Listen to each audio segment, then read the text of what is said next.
against rivals and adversaries, a country's economic resilience is as important as its military might, which is why the United States stands unrivaled. Despite the unprecedented global challenges in recent years, the United States economy is once again thriving. Inflation is easing, wages are up, unemployment is down, and yet, while we are an economic powerhouse with the creativity and innovation to drive peace and prosperity worldwide, we are too often on the sidelines in bolstering American investment and helping to strengthen economies in Africa, Asia, and the Western Hemisphere. Last April, I met with the former foreign minister of Panama, a nation that is no stranger to the threat of economic coercion from the People's Republic of China. She told me, quote, "No one doubts that the United States has the economic tools to punish its adversaries who violate the international rules-based order. But where are your tools for an affirmative global economic agenda that supports democratic governments?" It's a great question. Our nation has risen to the occasion in the past. We built the foundations of global economic integration in the Bretton Woods institutions. We led the Marshall Plan to rebuild Western Europe after World War II, one of the most expansive and successful development projects ever. Our efforts to lift people up and support the growth of strong middle classes, which form the backbone of stable, market-oriented democracies. Today, certain nations seek to use economic tools to exploit nations to further their own autocratic ambitions. We have to show our citizens and people all over the world that economic investment, diplomacy, and engagement can deliver real improvements in their daily lives. A stark contrast to authoritarian governments who use their economic power to punish and bully those who don't do their bidding. We must reimagine our diplomatic toolbox to fully harness our economic might. And at the same time, we need to secure vulnerable supply chains and counter the threats of economic coercion. Now, what makes economic coercion so insidious? In my view, it's not only the financial losses stemming, for example, from Beijing's retaliation against Taiwan's pineapple farmers, or Norwegian salmon fishermen, or Australian winemakers, or Lithuanian chip makers, or Canadian canola farmers. And it's not only the predatory lending that can burden governments with poor quality infrastructure at high costs, whether it's Sri Lanka's port contracts, Pakistan's electricity generation, or dams in Ecuador. The threat of economic coercion also has a destructive, unseen cost: self-censorship. Nations, businesses, and individuals see how Beijing has punished other countries and industries, and they say to themselves, "I better not step out of line. I better do what Beijing wants, otherwise they will come for me." So how do we confront this? I appreciate the efforts of the Treasury Department and the State Department, but we have to find a way to do more with the tools we have at our disposal, and where we need new tools, we should seek them. Whether it's export controls and sanctions, or leveraging the power of international institutions to step up with financial support when our allies are under economic attack, or making our International Development Finance Corporation more focused and strategic, or funding initiatives like the Partnership for Global Infrastructure and Investment. Each of these efforts pack more of a punch when employed also in coordination with our allies and partners. Because of our economic interconnectedness, coercion against one nation has repercussions across the world, and that's why a coordinated response is so essential. In the wake of Putin's invasion of Ukraine, his attempt to blackmail Europe into submission with energy exports failed because we came together in a united collective effort. But more needs to be done. We need a comprehensive strategy rather than trying to tackle these issues in a piecemeal fashion. We need to formalize our economic alliances. And we need mandatory appropriations for everything from building strategic infrastructure around the world to funding our Indo-Pacific strategy. And in my view, above all, we need a whole-of-government approach to thinking about economic statecraft. It's not just the State Department's job, not just Treasury's job. It's all of our financial institutions, all of the other agencies. Because the bottom line is we need to start putting our money where our mouth is. So I look forward to hearing from our witnesses on how they think we can go about this task. And with that, let me turn to my dear friend, the ranking member, Senator Risch, for his comments. Well, thank you very much, Mr. Chairman. First of all, I want to associate myself with your remarks about how important economics is to the national security of the United States. I don't think that can be understated. And indeed, people first look to what their financial situation is when they make decisions about how they're going to proceed. So I don't think we can underestimate the importance of economics in the lane that we operate in. With an aggressive Russia and China seeking to rewrite the rules and norms of the international system, our world is rapidly changing. Both seek to use economic coercion to pressure our friends and allies into concessions. U.S. policy must account for this rise of coercive economic practices and maintain our competitiveness in order to achieve what's best for our national interests. For years, Russia weaponized energy exports to an energy-dependent and energy-hungry Europe. In the lead-up to Russia's war against Ukraine, the Biden administration enabled this dependence by waiving bipartisan congressional sanctions against Nord Stream 2. Despite the war and Russia's throttling of gas supplies in Europe, the U.S. and our allies still attempt to maintain a consistent and strong approach to help the Europeans wean themselves off Russian gas. The good news is Europe now clearly recognizes its mistake and will never go back to that situation again. Over the past 18 months, Russia has attempted to weaponize world grain supplies to hurt Ukraine. After exiting the Black Sea grain deal last week, Russia has bombarded Ukrainian grain ports nightly, destroying infrastructure and thousands of tons of food. According to the Financial Times, Russia plans to offer cheap food and fertilizer to grain-consuming countries at this week's Russia-Africa summit in an attempt to gain support. Using a similar strategy but different tactics, and admittedly less ham-handed, China has leveraged its massive economy, global trade, and financial ties to achieve its political goals. We are all aware of instances of Chinese economic coercion against Taiwan, Vietnam, Canada, Australia, Lithuania, and many other countries through tactics like predatory lending or threatening market access. And now China is directing its coercion at the United States. In May, the Chinese Communist Party ordered Chinese operators of critical information infrastructure to stop using Micron products because of unfounded security risks. Make no mistake, this is retaliation for U.S. policies designed to keep advanced technology out of the hands of China's military. Taiwan has long been a testbed for Beijing's coercive tactics. Xi Jinping is, of course, willing to use brute force to take Taiwan, but he would rather accomplish that through a combination of economic and political coercion. In addition to supporting Taiwan on defense, we must also work to address key economic vulnerabilities China would exploit in a future conflict. Understanding how China and Russia use economic coercion is critical to developing appropriate strategies and responses. We, with our friends and allies, must take steps now to reduce the supply chain's dependence in sectors such as critical minerals and healthcare necessities. We need to grow our resilience by creating new trade and investment opportunities in friendlier countries so we can diversify and hedge against a sudden closing of Chinese markets. And over the long term, we need to take steps to avoid a world where China dictates economic outcomes. Part of our successful strategy to guard against economic coercion hinges on a more robust U.S. trade agenda. Withdrawing from TPP was a huge mistake. Sitting on the sidelines of the follow-on agreement, the CPTPP continues that mistake. China is going to push for entry into this agreement. U.S. allies warned me privately that the longer the U.S. stays out of the CPTPP, the harder it will be to keep China at bay. Do we really want another huge Pacific trade bloc to be controlled by China's interests and not our own? Of course not. What we are doing through the Indo-Pacific Economic Framework might help if there is real substance behind it, but it is not a substitute for embedding ourselves more deeply in the region's trade architecture with market access.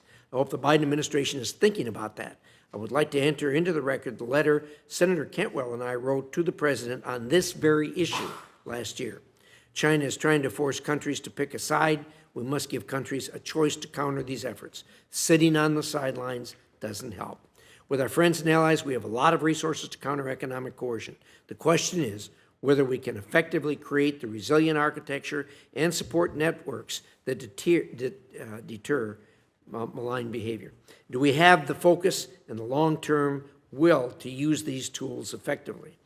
Thank you very much. I think both the chairman and I, as he said in his opening statement, look forward to hearing answers to these questions. Thank you, Mr. Chairman. Thank you, Senator Risch. Our witnesses today are Undersecretary of State Jose Menendez and Undersecretary of the Treasury Jay Shambaugh. Is that the right pronunciation? Okay.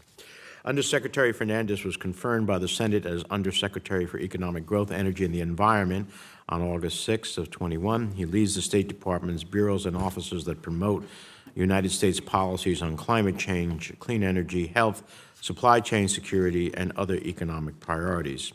He's also the United States alternate governor to the World Bank, the European Bank for Reconstruction and Development, and the Inter-American Development Bank. From 2009 to 2013, he served as the Assistant Secretary of State for Economic, Energy, and Business Affairs, one of the bureaus he now oversees. Undersecretary Shambaugh was confirmed as the Undersecretary of the Treasury for International Affairs on December 13th, 2022. He leads Treasury's international economic policies regarding the International Monetary Fund, World Bank, G7, G20, exchange rate issues, climate policies, and international financial regulation. You're not too busy. He served as a member of the White House Council of Economic Advisors from 2015 to 2017. Earlier served on the staff of the CEA as a senior economist for international economics and then as its chief economist. He's currently on leave as a professor of economics and international affairs at George Washington University. Thank you both for appearing. Your full statements will be included in the record without objection. And I'd ask you to try to summarize them in 5 minutes or so that the members of the committee can have a conversation with you. Secretary Fernandez, we'll start with you. Thank you, Chairman Menendez, Ranking Member Risch, and members of this committee for this opportunity to testify before you this morning. The People's Republic of China is a formidable competitor and is a prolific user of economic coercion. Xi Jinping's ambitions are clear. As he stated in 2020, Beijing seeks to manipulate global supply chains, make other nations dependent on the PRC, and use that dependency to exert leverage over them. My job is to counter that strategy through economic diplomacy. And we're making progress, but much remains to be done. What I'd like to do in the remaining time is share 3 examples of our work. First, we're focusing on critical mineral supply chain vulnerabilities. Beijing has used state-directed industrial targeting and massive subsidies to dominate global mineral supply chains, and its recent export restrictions on gallium and germanium reveal its coercive intent. We need to pursue new approaches to reduce dependence on this sector. But in responding, we have 2 advantages that the PRC lacks: our allies and our private sector. Last fall, I launched the Mineral Security Partnership to address this challenge. We now have 14 partners, plus the European Union, collaborating to find projects and bring them to market. Last month, India joined. MSP now has a pipeline of deals that we're working on together to develop.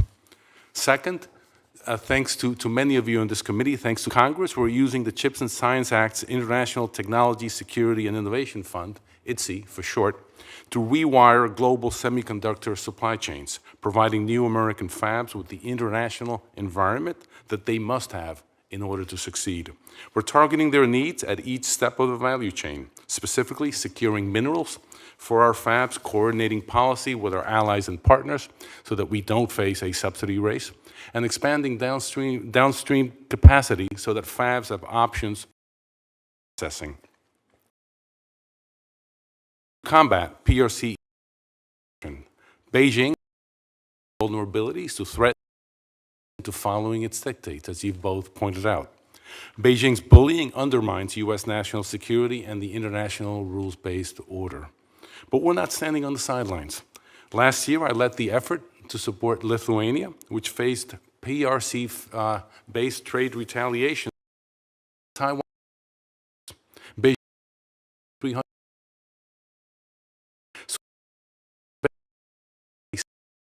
million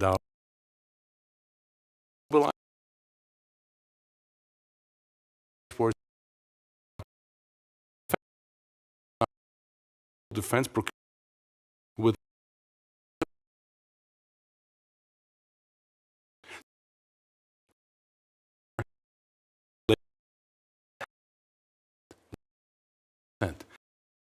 export gap at the same building itself partner coercion. This issue is one of the reasons I'm the committee's leadership support on this effort. But if you take one thing away from my testimony today, is this: diplomacy is not enough. We all have to provide concrete to the PRC, and it's when I 2 years ago, our diplomations not real. We simply then we see the level company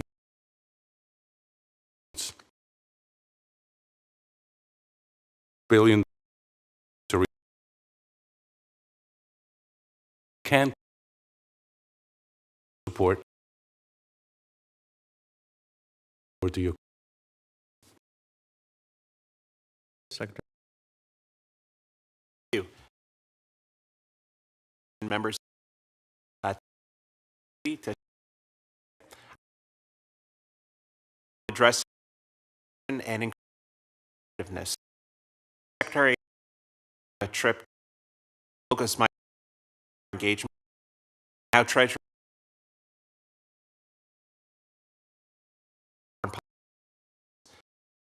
relation trajectory in our countries. During the parts, we had direct, substantive, and productive discussions. Secretary Yellen frankly and directly conveyed our areas of disagreement while opening up further dialogue as a part of our effort to responsibly manage this relationship. Our administration has 3 objectives in the U.S.-China economic relationship: protecting national security and human rights, pursuing a healthy economic competition, and cooperating on areas of mutual concern. First, the United States will not hesitate to take targeted actions to secure our national security interests and those of our allies and partners, and we will protect human rights. When necessary, we will use a suite of tools to achieve our national security goals.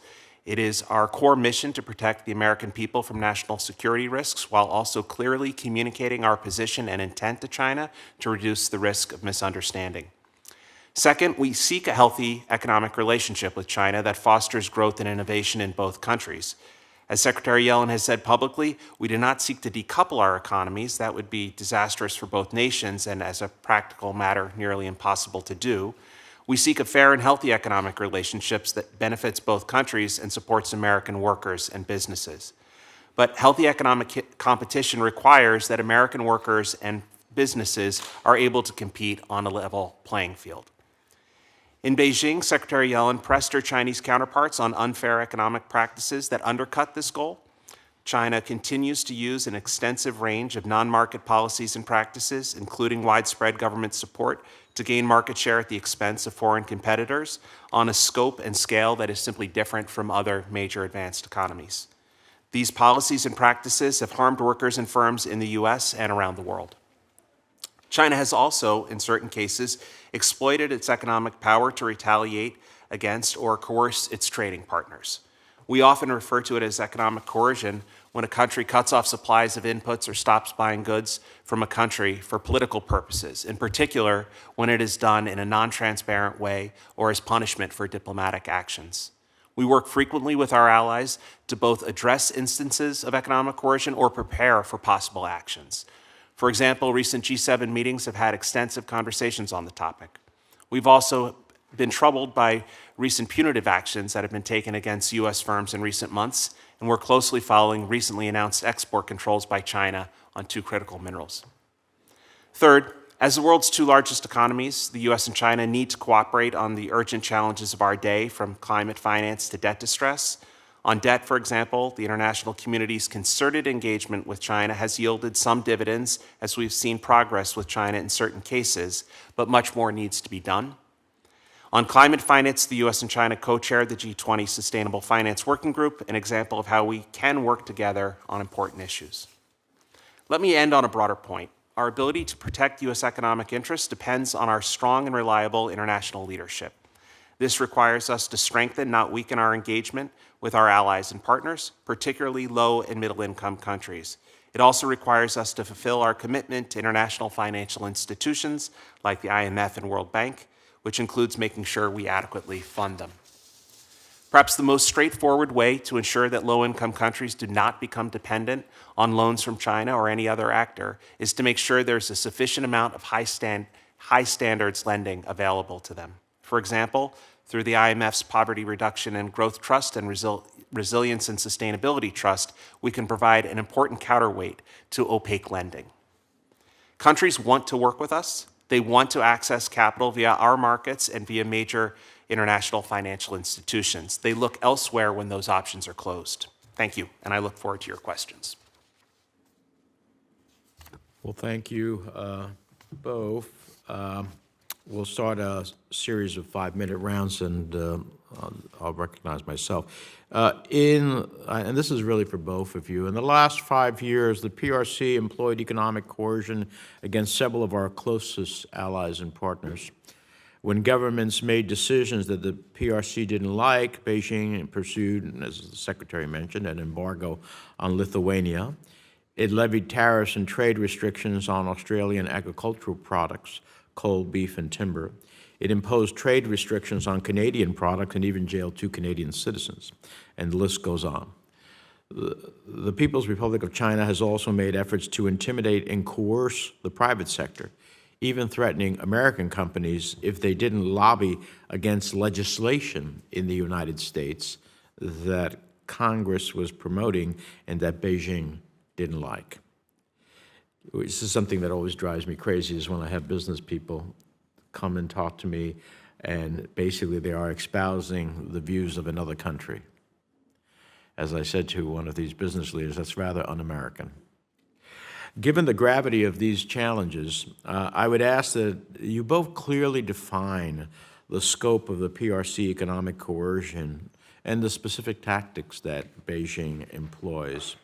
And what's our foreign policy playbook to address, you've each touched upon it, but to address PRC coercion?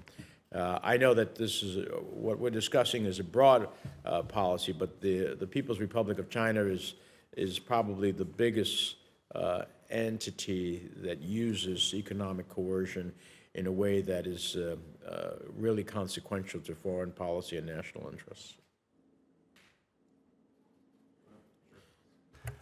Thank you for the question, Senator. So when we think about economic coercion, we're thinking typically of practices where it's illegitimate or arbitrary use of economic restrictions, typically under false pretense. So we often see it as it's a claim that it's a commercial dispute or it's something else, but it's really about a diplomatic action. And so we know that it is a pernicious force. I think in your opening remarks, you referred to the subtle economic coercion, where it's not, we have the cases, we can all list them as you say, but it's also countries that worry about being cut off, whether it's from inputs or foreign direct investment. So I think when we try to deal with this, we do it in a variety of ways. I think one place we start is with analysis, trying to look at our own vulnerabilities to make sure we are not vulnerable to these types of coercion and where we might and how we might address that. And so one way we can address that is through the efforts we've been taking to build out resilient supply chains to make sure that we are not vulnerable to a particular cutoff of a particular choke point. And that's a very important one for our own economic security.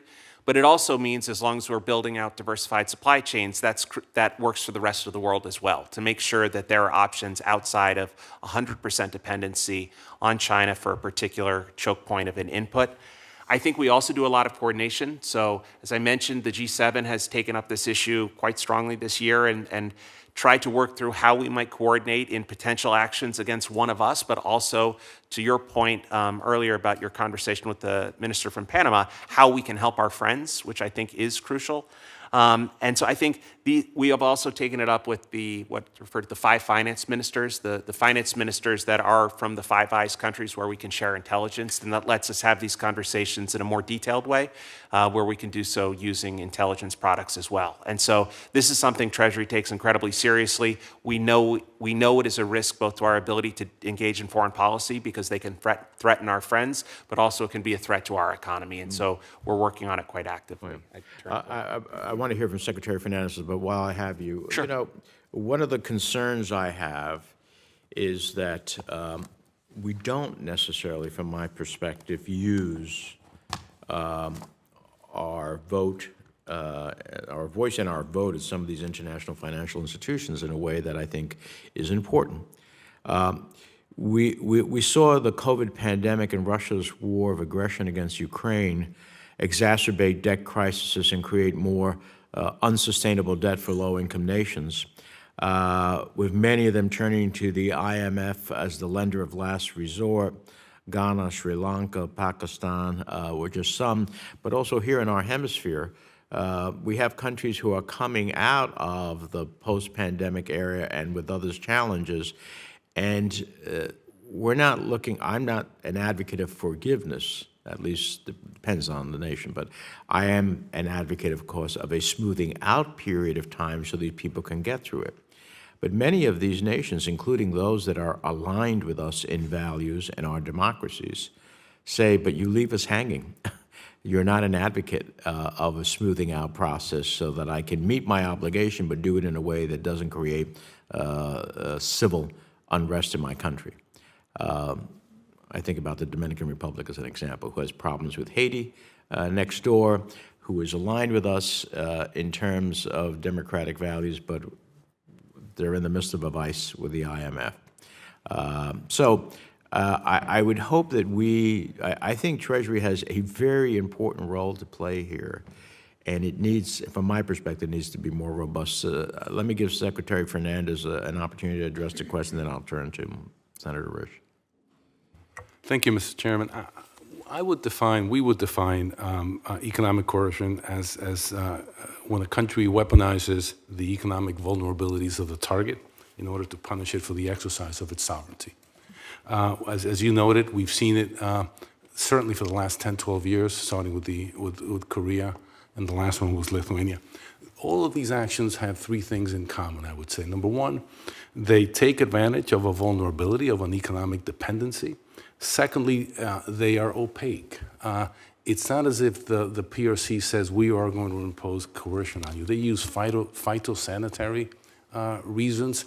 Sometimes they don't even announce that they're imposing measures, and that is quite common. They obfuscate. So the obfuscation piece is important. And third, the idea is to change behavior, to impose a cost for changing behavior. That's why I think, and you noted this in your remarks, that's why I think we'll see this over and over again. Even when they are not used, just the threat of sanctions is a deterrence. In terms of a playbook,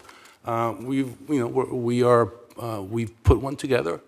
It's a work in progress. We learn from experience. What we learned from Lithuania, that Exim Bank had tools, that DOD had tools, USDA had tools, Commerce as well. We have had several discussions with allies and partners on this. We've also had internal tabletop exercises just to prepare. We are learning as we go along, and a couple of things we've learned is we need speed. This can't be a 30, 40-day exercise. There are governments that may fall if they are coerced. And secondly, we need flexibility. The types of measures that are taken by the PRC will depend on the country, will depend on the sectors that they are targeting. So we need to be able to be nimble.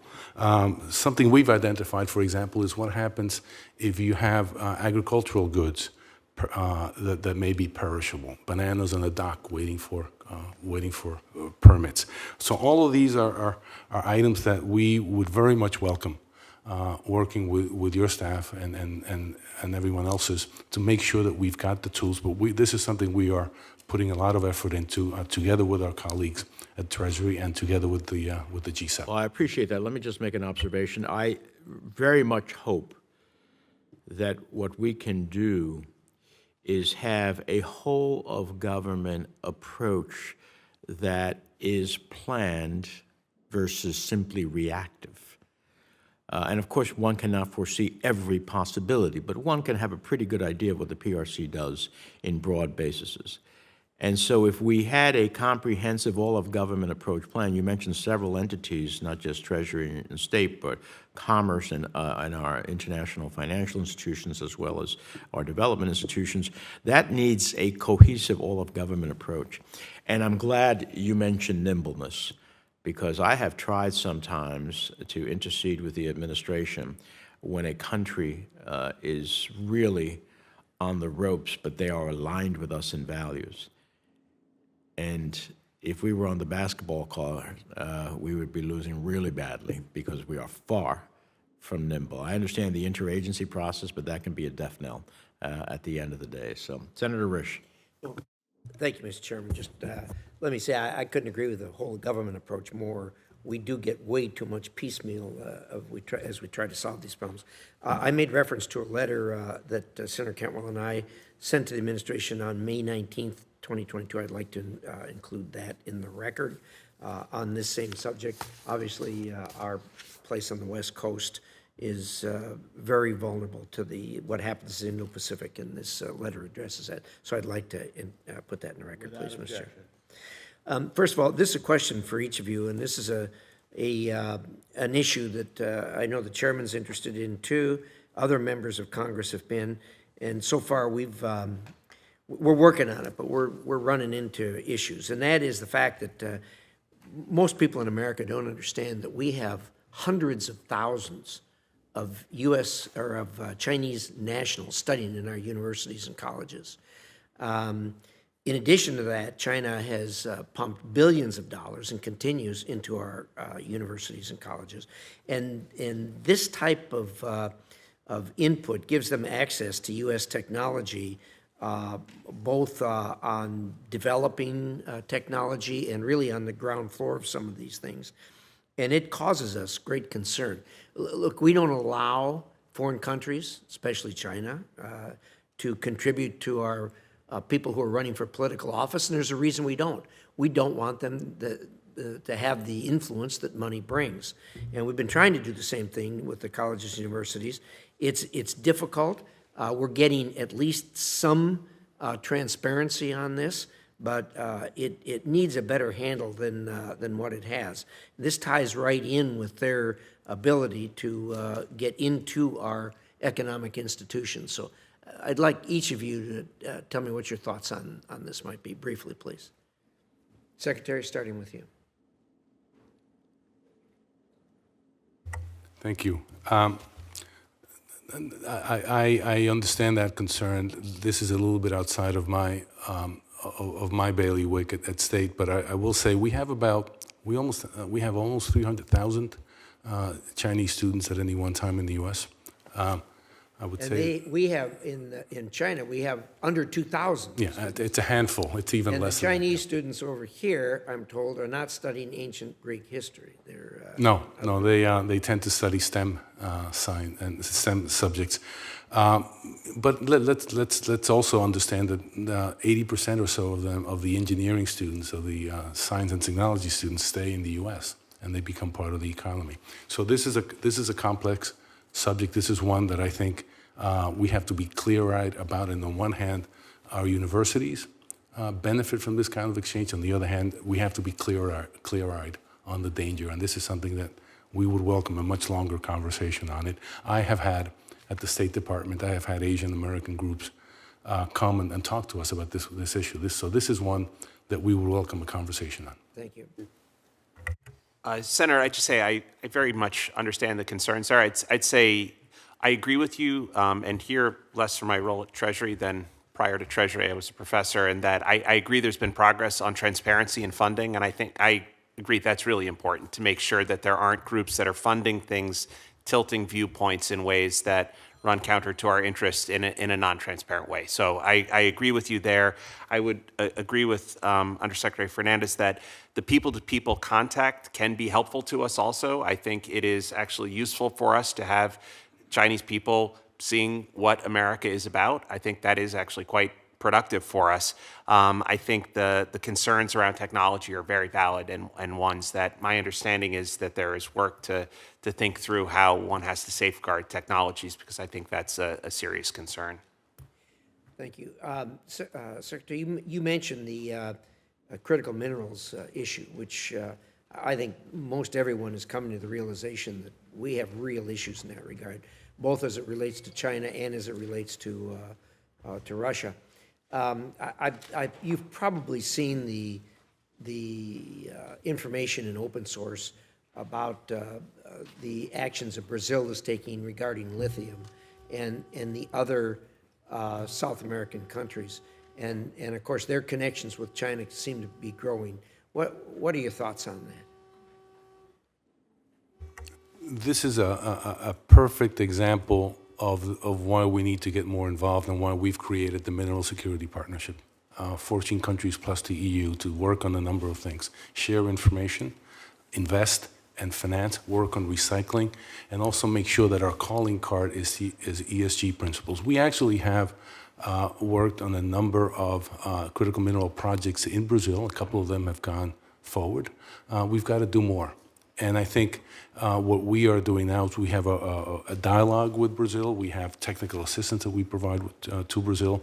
And we intend going forward with the new Brazilian administration to explore ways to pursue critical mineral projects going forward. Brazil could be a very valuable partner in finding critical minerals. Right now, those critical minerals, for the most part, 80 to 90% of them come from the PRC. We have alternative sources. It's not only Brazil, Argentina, Chile, Peru.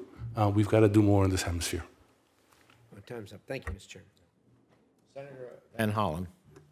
Thank you, Mr. Chairman. Thank both of you for your testimony today. And I've been trying to listen in virtually and appreciate the efforts that are being taken through the G7 with respect to coordinating responses to economic coercion. Obviously, a lot more meat needs to be put on that bone going forward. I appreciated, Mr. Fernandez, the example you gave of Lithuania. But clearly what we're trying to do is establish a multilateral mechanism so that we're not responding after we're prepared in advance to respond to economic coercion.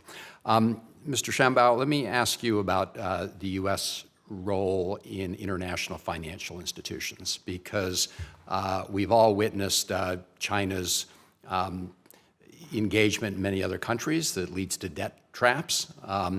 Obviously, U.S. investment through Ex-Im Bank and other tools is important, but so is multilateral lending institutions play a huge role in this. Could you talk a little bit about how the United States is using its influence to make sure that those high standards loans are made available to countries as an alternative to China's debt trap diplomacy? Sure. Thank you, Senator. So I think it has been a huge priority of this administration and of Treasury to do what we're referring to as evolve the multilateral development bank system, to try to make them more responsive, more nimble, to make sure they are meeting countries where their needs are, and frankly, to also make sure they use their balance sheet much more effectively so that they can substantially expand their presence and their lending, to make sure that high standards lending is available to countries. And so this has been something we spend a lot of time on. I think there's also kind of more specific initiatives, some through the World Bank, actually cutting back to Senator Rish's question about critical minerals, of trying to have the G7 work together with the World Bank to help low-income countries kind of prepare themselves, do project preparation to get things ready for lending. It's called the RISE initiative. So there are a number of ways in which we're trying to make sure that countries aren't dependent on Chinese lending, that they aren't dependent not just on the lending because of the problem it can bring, but because they're not dependent on Chinese direct investment at all, so that they're not vulnerable to coercion, where they could be cut off from something. So I'd say there's also the Partnership for Growth and Infrastructure Investment, or PGII, where the G7 again are trying to commit on their own and also through the multilateral development banks to commit a lot of money for infrastructure investment in these countries so that they're not at risk of China either making bad loans with bad collateral attached to it or just threatening to cut off loans. So I think there's a huge scope for using the international financial institutions because they do present kind of to the world in the way we would like, which is high standards lending with transparency that operate in the interests of the countries involved. Well, no, I appreciate that. And obviously, the U.S. initiatives and multilateral initiatives, the infrastructure lending, infrastructure partnership you talked about, but it does seem to me that we could better reform these international financial institutions so that they can also assist in the area you just talked about, preparing projects, because many of these countries just need a little bit of help on that, and China's often, willing to step in to try to fill those gaps. So I appreciate that.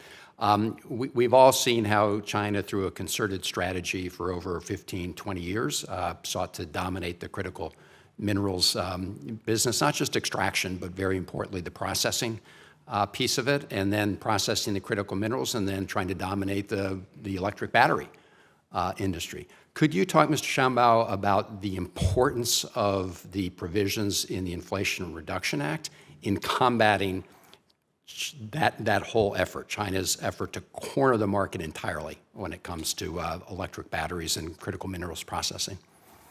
Sure. Thank you, Senator. So the foreign entity of concern rule is one crucial part of this. It shows up in a number of pieces of legislation. I believe it's in the bipartisan infrastructure law. It's in the CHIPS Act. It's in the IRA. And so it is something where incentives and tax incentives that could go to companies will only go to them if their supply chains are clear of foreign entities of concern, so businesses either operating out of China or that are under Chinese control. And so I think that is a way that we're providing very direct incentives to businesses to say, I should clean up my supply chain if I want to have access to the incentives. And that has provided a very clear financial incentive, and we're seeing businesses respond. People are responding in a big way, right? Yes, they are. Okay, thank you. Thank you. Thank you, Mr. Chairman. Senator Ricketts. Thank you, Mr. Chairman, and I'd also like to thank our witnesses for being here today. Secretary Fernandez, you said in your opening remarks the People's Republic of China was a competitor. With all due respect, they're an adversary. President Xi has said that he wants to be the global dominating power by 2049. That means displacing us. We should take him seriously. They are an adversary. And I want to talk specifically about Taiwan. They have a very consequential presidential election coming up January 13th of next year. And the PRC knows this and is looking to influence Taiwanese politics. And it's done, one of the ways they're doing it is through that economic coercion that you were talking about. And so they've launched an investigation into trade barriers on 2,000 Taiwanese products. And that investigation was supposed to end October 12th, and now they've said it could go on until January 12th, obviously a day before the Taiwanese go to the polls. Now, I know that the administration has been working on a trade initiative, which is a good step. I was also proud to support the Taiwan trade agreement there. But Taiwan is still dependent on about, I think, 25% of its exports go to the People's Republic of China, about 20% of its imports coming from that. What is the Biden administration doing to counter what China is doing to influence these presidential elections, to be involved in these politics? And also, what is the administration doing with regard to preventing this economic coercion? Thank you for your question. This is this issue is a little bit personal to me. I actually, when I was assistant secretary, I was the highest ranked State Department official to visit Taiwan in the first term of the Obama administration. Taiwan is a constant reminder to the PRC that you don't have to trade personal freedom for economic growth. It punches above its weight. It's our 9th largest trading partner in our agricultural space. It's the 6th largest market for the U.S. 90% of advanced semiconductors come from Taiwan. What we have been doing at the State Department is, first of all, I lead our dialogue with Taiwan, and there we meet at least once a year. We talk economic coercion, we talk supply chains, we talk energy, we talk trade. And we have also launched a science and technology dialogue. We are helping Taiwan weather these kinds of threats. Our colleagues at Treasury can talk about the tax situation. I know that USTR is also in discussing a trade agreement with Taiwan. I am committed to supporting Taiwan, and that's what we're doing at the State Department. So you mentioned the negotiations with Taiwan, and I know there's more work being done on the trade initiative. Has lowering tariffs on Taiwanese products been a part of those conversations? Sir, I'm not privy to the details of that, but I know that is one of the issues that Taiwan was planning to raise. But I do not know. Yeah, I mean, obviously that would be one of the things we could do to kind of lessen the economic coercion, economic leverage that the People's Republic of China has on Taiwan. That's correct. I mean, they are, as I said, 90% of our advanced chips right now come from Taiwan. They are also very interested in the IRA, the possibilities that are there, and they're taking advantage of it. So I think everything's on the table just to support this kind of an effort. Great. Let me switch gears on you just a minute. You mentioned Lithuania, and again, I think that's a great example of how the U.S. can counter the PRC's economic coercion. I was in Lithuania not too long ago, and we were speaking with the foreign minister, Landsbergis, and he had mentioned that one of the things that the People's Republic of China was doing was not only targeting Lithuania, but for example, I think he mentioned German car companies that were using Lithuanian parts. What's your analysis of this kind of secondary coercion on German companies and how effective it's been, and what kind of things can we do as the United States to counter it? Well, it shows the creativity of the PRC, and this is something that was hard to predict. What they had done in the past is go after direct products. When they realized that this was not working with Lithuania, they ratcheted it up, and they included components in automobiles, or actually in any EU products. Mm-hmm. This got the EU into the act, and what they did is they alienated the EU. The EU started a WTO case against the PRC that we joined. They also came out with an anti-coercion instrument, a piece of legislation on this. So this backfired. But you know, the lesson here is we cannot underestimate the ability of the PRC to look for weaknesses, and I think we've got to prepare for that. Yeah, thank you, Secretary Fernandez. And again, can't underestimate them. That's why they're an adversary, not just a competitor. Thank you, Mr. Chairman. Senator Coons. Thank you, Mr. Chairman, Ranking Member. Thank you, Chairman Menendez, for leading this effort to focus on the tools that we need to help strengthen our ability to respond to economic coercion that targets countries that seek to achieve their own place in the world. You've done a lot of focusing on Lithuania here. I was at another hearing. I may have missed a conversation about Australia as well. There's many other cases of economic coercion. One of the things I think we need to do is to provide rapid and targeted support. In the case of Australia, which I've followed in some detail, it was mostly perishable agricultural products from lobster tails to beef that were the subject of abrupt changes in import patterns. And it can take quite a while for us to move to respond to economic coercion. Senator Young and I have introduced the Bipartisan Countering Economic Coercion Act, which would provide new authorities for rapid and targeted support to allies and to punish countries carrying out malign behavior. My goal here, frankly, is when China causes economic pain, for us to be able to step in with support, creating time for supply chains to shift and markets to adjust. Undersecretary Fernandez, thank you for your leadership in coordinating the response to the use of economic coercion against Lithuania. What existing tools have been the most effective with economic coercion? And briefly, what additional tools would be most helpful? Thank you for your question, and really thank you for your thought leadership on this. This is very much appreciated. A number of things that we learned along the way. One was that one response was just to make sure that countries understood that we had their back. One of the first things we did with respect to Lithuania is Secretary Blinken and several other U.S. government officials actually spoke out against coercion. So just the ability to support another country was something that was quite welcome. And that didn't take long. That was something we could do in a couple of days.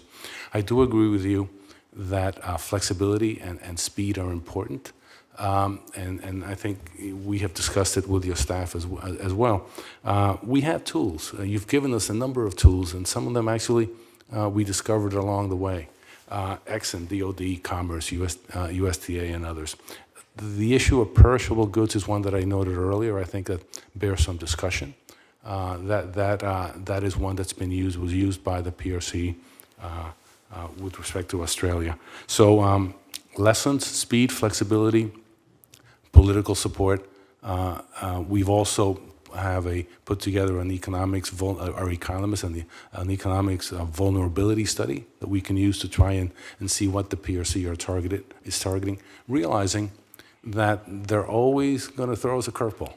Thank you. And so we've got to be prepared for that. Thank you, Undersecretary. The FY24 State and Foreign Operations Appropriations Bill just got voted out of the Appropriations Committee by a broad bipartisan margin, and it includes a $560 million new economic resilience initiative to expand investments in critical minerals, to secure supply chains, and to invest in high-quality infrastructure. It includes a $200 million account for Treasury to increase financing through international financial institutions for infrastructure that'll help mitigate partner nation reliance on substandard or coercive lending. I'd be interested, Undersecretary Shambaugh, if you have any comments for me about how we can increase our competitive engagement in this front. And in particular, one of the things I've been trying to fix is the Development Finance Corporation and the equity scoring, which limits its scope and reach. From your perspective, are there other authority gaps that you've identified where we could be doing more? Thank you, Senator. I'd say the account you mentioned would be incredibly helpful to us because it's flexible, and as we've talked about, being able to be nimble here is going to be very important. But I think it's also because it lets us try to make countries less vulnerable to this. So there's one thing to talk about how we're going to respond. Another thing is to make these countries less vulnerable to being cut off from China, to make sure that they don't need Chinese funding for their infrastructure, to make sure they don't need Chinese funding to keep their businesses going is one of the things we can do. And using the multilateral development banks, other international financial institutions, as well as you said, the DFC, these are all different ways we can make it that China doesn't have the tools to try to be creative, as Undersecretary Fernandez said, about how they extract pain on countries. Thank you both. Thank you, Mr. Chairman. Look forward to working together on this. Thank you. Senator Shaheen. Good morning. Thank you both for being here. As I said to you when I saw you, I very much appreciate your connections to Dartmouth. We assume that anybody who has a connection to Dartmouth is a Granite Stater, so we appreciate that. I was pleased in the appropriations process last year to support a small increase, not as much as I would have liked, for the Foreign Commercial Service. And this year we're hoping to at least continue that flat funding.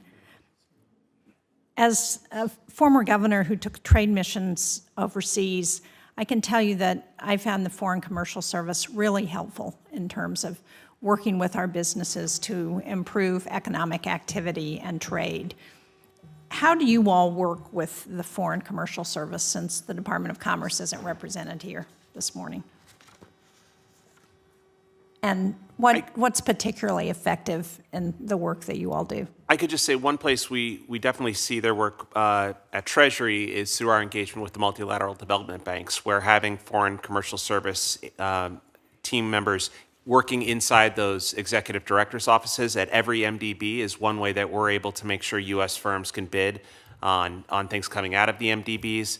But more broadly, I would say it's to the ways Undersecretary Fernandez mentioned of just making sure countries know we are there as a partner. If they suddenly lose markets, that there are people on the ground who are able to try to help them understand where they could export, whether it's to the United States or to other partners of ours, to show that we care, to show that we are partners to these countries. There are countries, as I mentioned, they very much want to work with us. They understand we're the better option to work with. And the key is that we have to be on the ground and we have to be able to be there. Thank you for the question. One thing I would add is the Foreign Commercial Service is active in many of our posts, and they provide really a as someone who came from the private sector, the value for the money is just incredible, and especially important to small and medium enterprises. Large companies have their government relations types, they can get high-priced bankers and all that. Smaller companies don't have that option. And the knowledge, the experience that they have is something that I have been astounded by. We need more of them. They are not in every post, and some of the posts, I'm thinking now in Africa, where we are in a struggle for to improve the U.S. brand in these countries, where China is making inroads. We need more of them, especially in countries where in the past we've ignored. I certainly agree. And as we think about how do we best counter what the PRC is doing around the world, the fact that they now have more diplomatic embassies open than we do, that they have the kind of commercial activity that we are not combating as effectively as we need to, I think is really concerning. In the telecommunications area is another place where I think we have seen challenges. And I know that we have worked with many of our allied partners to encourage them not to adopt Huawei and Chinese telecommunications networks. But what more can we do to help countries that don't want to do that, that are looking to us? For example, the Development Finance Corporation. I have had legislation to try and encourage them to look particularly at Eastern European countries on supporting their telecommunications infrastructure. What more can we do? Should we be asking the DFC to do that? Either of you. I would just say one thing we have to do is make these countries less vulnerable. They know it's a better option, and if whether it's the Partnership for Growth and Infrastructure Investment, whether it's MDB lending, whether it's things at the IMF like the PRGT or Poverty Reduction and Growth Trust, places they know they can borrow and that they're not going to be dependent on China, so that if they make a very smart choice in their technology sector and in their communication sector, they don't suddenly face blowback and lose investment. I think it's crucial that they know they have options from us so that they're not vulnerable to China. Thank you. What I would add to that is, and this is I commend you for focusing on this question. This is an important question that for a long time has been discussed. We've taken on the challenge by, first of all, talking to countries, informing them of the risks and promoting a level playing field in the host countries. We've actually brought a couple of regulators to DC and told them about why we are concerned about untrusted vendors. That changes the dialogue. They go home and they realize what the problem is. Exim Bank we worked with. Exim Bank clarified its rules on local content to support 5G purchases. And then we've also worked with individual companies to talk about opportunities. Right now, we are at the TTC, we are putting together a list of countries that this year will have auctions, 5G auctions. And what we're going to do with the European Union as part of the Trade and Technology Council and with a number of companies, as well as with Japan and with Korea, is to work together to see how we can encourage our companies and support our companies. We can do more, and we can do more in the short term, and that's what I'm looking forward to doing. And just to clarify, we can do more, and it's in our interest if we do more. Thank you. Thank you, Mr. Chairman. Senator Hagerty. Thank you, Mr. Chairman, and good to see both of you here today.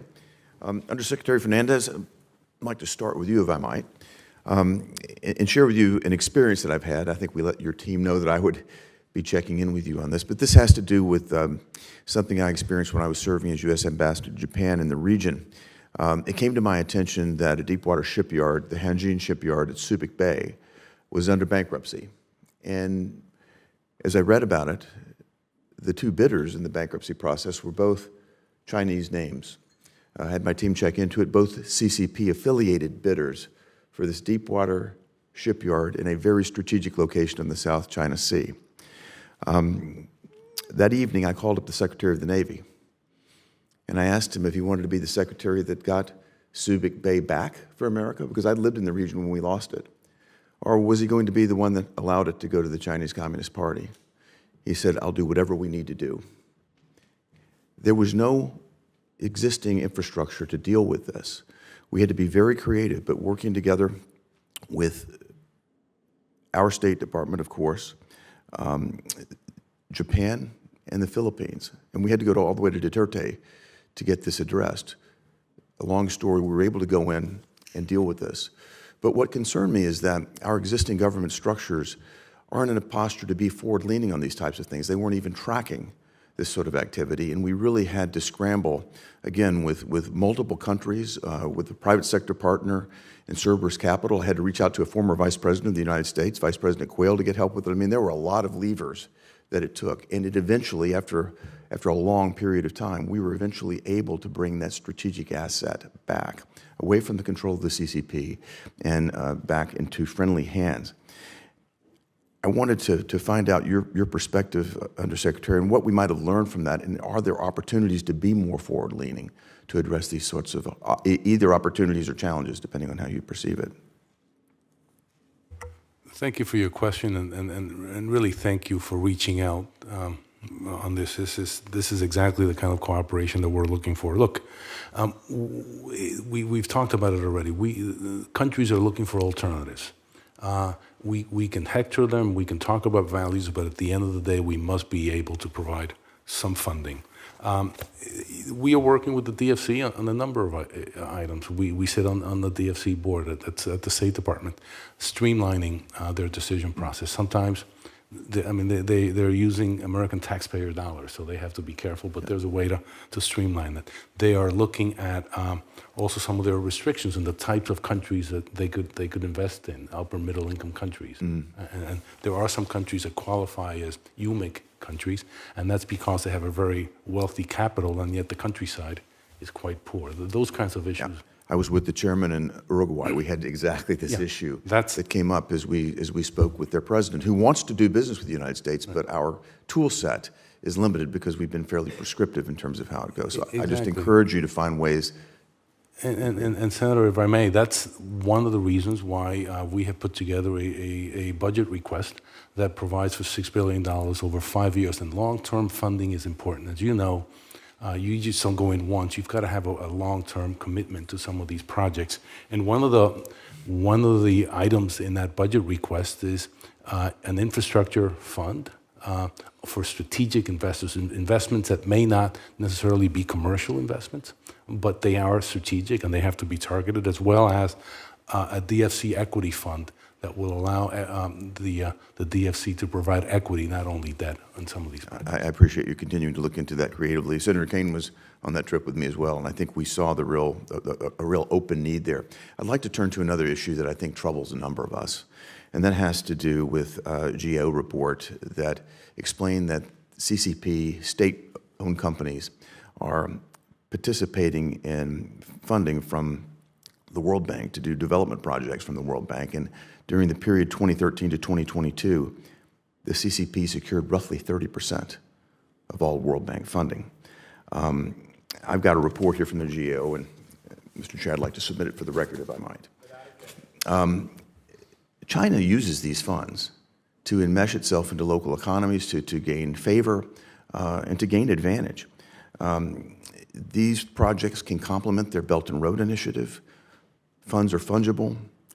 And I can tell you from the standpoint of Tennessee taxpayers, there's a deep concern that we would allow the Chinese Communist Party to be able to access World Bank funding to the level that they have been able to do it. So, Undersecretary Shambaugh, I think you probably share this perspective, but do you believe that the CCP and that China has now met the conditions to graduate from their status as a developing country? Is there something that you can do to encourage the World Bank to get to that place so that the CCP is not able to leverage World Bank funds as they have? Thank you for the question, Senator. First, I do share your view here and your concerns, and so I would say on the two different issues here. First, on whether China should be graduated and no longer receiving MDB funding directly to them, we absolutely agree. It is something that we raise with management of MDBs. The amount of lending going to China is declining. They have heard us on this issue, but in our view, it is in no ways declining fast enough, and it needs to go to zero rapidly. And so 100% share your views, and we communicate this regularly to the management of the MDBs on the specific issue of procurement, where Chinese SOEs are receiving a lot with regards to the GAO report you mentioned. This is something Treasury's been working very hard on. What we've tried to push on all of the MDBs, on the one hand, is more of a value-based procurement method, because this is one we think, instead of looking only at the upfront cost, think of the true value to the project. That's something where U.S. firms... Risk-weighted value, I might Exactly. add.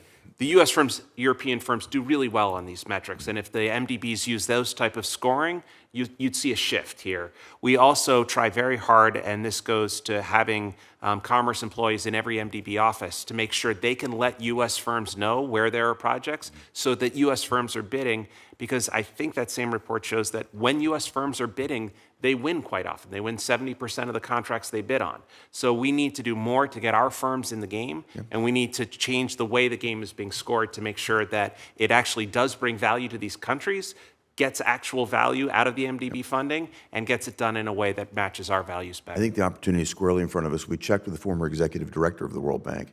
She advised us that the criteria are met to remove CCP as a developing nation from this World Bank pool. I hope you'll do everything in your authority to achieve that. Thank you, Mr. Thank you. Senator Kane. Thank you, Mr. Chair, and thanks to our witnesses. I want to focus on Latin America, following up on Senator Haggerty's reference to our recent trip with the chairman to the Americas in April. It's one thing to talk about Chinese investment and coercion or competitiveness, but we got to have something on the table to counter it. The 34 countries in Latin America and the Caribbean, the Chinese Belt and Road Initiative, are making significant investments in 21 of the 34 countries. A lot of the investment are dual-use investments that could be both for civilian but also for military and national security purposes, nuclear power, space stations. The Chinese have 40 port construction or upgrading projects in Latin America and the Caribbean. And I just struggle to see what this administration is doing in Latin America that has any heft to it. Ecuador threw out a pro-China government in 2021 and elected a pro-U.S. president who, within a few months after his election, when we visited him, he said, "You don't have the big checkbook that China does, I get it, but just do a trade deal with us." Ecuador is the only nation on the Pacific coast from Yukon to Patagonia that didn't have a trade deal with the United States. And they said, just add us into the Colombia trade deal. Or you just renegotiated NAFTA into an MCA with high labor and environmental standards. Democrats and Republicans supported that renegotiation. Add us into that. But just show us that if you can't write us a big check like the Chinese can, at least you're interested in a pro-U.S. ally in South America. We didn't do it. That government has collapsed.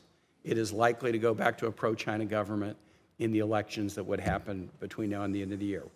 We had 2.5 years to try to show this erstwhile ally that wanted to lean toward the United States that there was some value in leaning that way, and we really did nothing. We did nothing, and we probably have lost an opportunity there.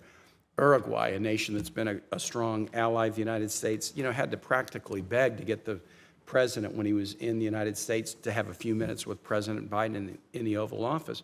If we're not willing to pay attention and be responsive to allies in even modest ways, well, then we can lecture people all we want about not accepting Chinese largesse, but it's hardly a persuasive position.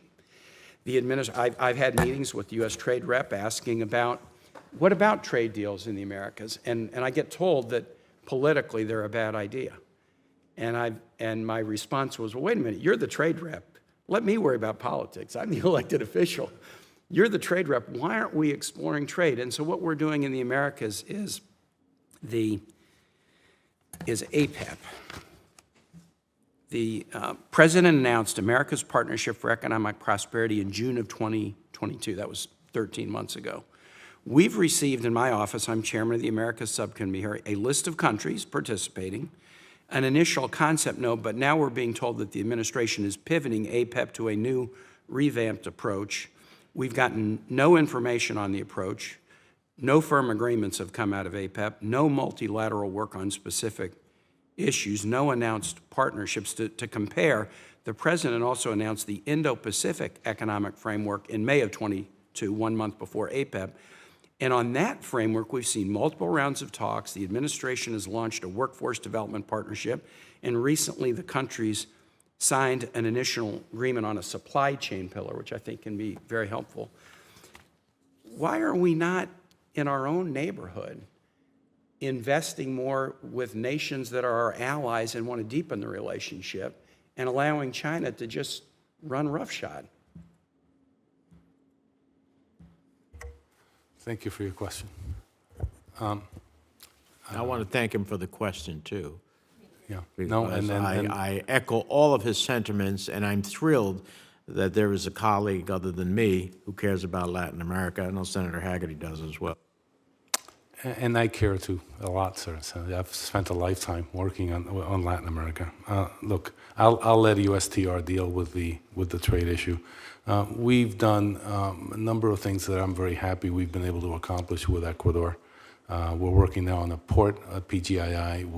We had a historic debt for nature swap. Obviously, we could do more. On APEC, I co-lead that with our colleagues at USTR. We have been talking to countries and getting input from them. We now have a negotiator who is in Colombia right now, making sure that what we offer, what we're talking about, is something that's welcome. But and I take your criticism. But let me just, if I may, just point. Yeah, I want you to push back if I'm wrong. I want you to tell me that I'm wrong. Let me push back slightly, and I realize that I do that at my peril, perhaps. But if tariffs is not what's keeping Latin America from growing and the private sector from investing. If tariffs were all that it took, this wouldn't be an issue. 12 of the 20 FTAs that we have are with Latin America. 8 of the APEC countries have FTAs already. Our average MFN tariffs with Latin America are less than 1%. So it's not about market access. It's about corruption. It's about lack of transparency. It's about lack of infrastructure. It's about health frameworks that don't work. It's government instability. Those are the things that we're trying to work on in APEC. So we're looking at labor rights so that you don't have the instability, so that you don't have the gangs. It's talking about the rule of law so that investors can go in it. So those are the things that we're going to focus on, realizing that there are other things we could do as well. But I want you to focus on those things. But look, if China's offer is, we're not demanding any reform. Here's some money. Here's an investment. And our offer is, yeah, once we help you improve all these aspects of yourself, then we're open to more interaction. I mean, that is just such an imbalance. And we will fall farther and farther and farther behind. I'm going to give one bit of good news here, and I'm over time, and I'm sorry for that. Yeah. The CHIPS Act had an international investment fund, and there was just an announcement of a U.S.-Costa Rica partnership because there are chips manufactured in Costa Rica. Actually, the plant that closed down, went to China, reopened. And the U.S. is partnering with Costa Rica on that. That's a really good thing. I mean, Costa Rica is forward-leaning, the Alliance for Democracy and Development. So I can see some instances where we are strategically using resources. But I just feel the imbalance is so significant, and it's going to get worse and worse and worse until we decide that we ought to prioritize our own neighborhood and make investments. I have a hard time understanding why this Indo-Pacific partnership has moved out a lot faster than APEC has. And so I'm over my time, but I'm going to ask this question every time I've got a State Department or USAID or administration official before me in this meeting until I start hearing not just plans, but results. I thank you, Mr. Chair. Well, thank you, Senator Kane. Mr. Secretary, I have to say, and I have a great deal of respect for you. I've supported your nominations. But that answer, we want all those things to happen. But if China comes in and says, here, I got all this to offer you, and we come in and say, here, we're going to talk about, your structural reforms.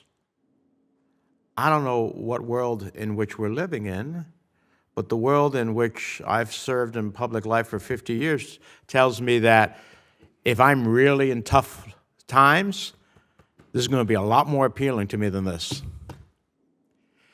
Now, we would have a lot more power to do this if we had a little bit more of this. And that's all we're saying here. I travel the hemisphere, I am so embarrassed.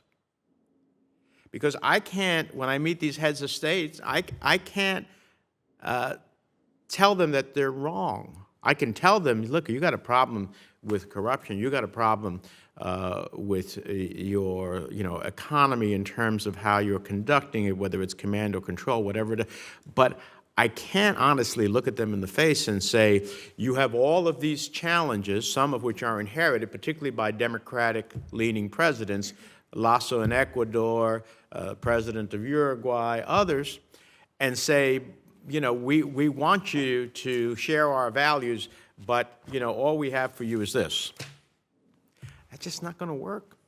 And so we need to do a lot better than that. All those things you said, we want those things. I don't want any country to get our largesse or assistance who isn't willing to reform when reform is needed, but I'd be a lot more capable of getting reform done if I'm offering something with it. And that's not just as it relates to proactive, it's also with our financial institutions. For example, right now, we have Argentina. Argentina can go various different ways. They have an economic challenge at the moment. They got somebody who I think is doing a pretty decent job of trying to right the ship and meet their responsibilities. But we're in the midst of creating pressures before an election that can dictate that the persons we end up with are adversaries instead of allies. This is an example of how we have the wherewithal to do much better.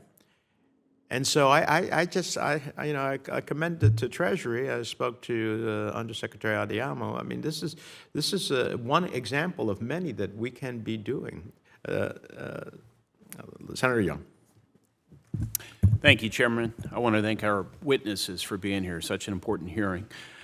Undersecretary Fernandez, can you identify the specific Australian economic action that prompted China to block imports of Australian beef, wine, barley, and coal in 2020? Identify the specific economic action, that prompted China to take those actions to block imports from Australia in 2020. I believe that the one that I remember, Senator, is asking for an investigation of the origins of COVID-19. But it's not an economic action. Right. What economic action prompted it? I would have to go back and relatedly, can you identify the specific South Korean economic action that prompted China to boycott Hyundai and Kia and to stifle tourism to South Korea in 2016? You're testing my history now, but I think it's fads.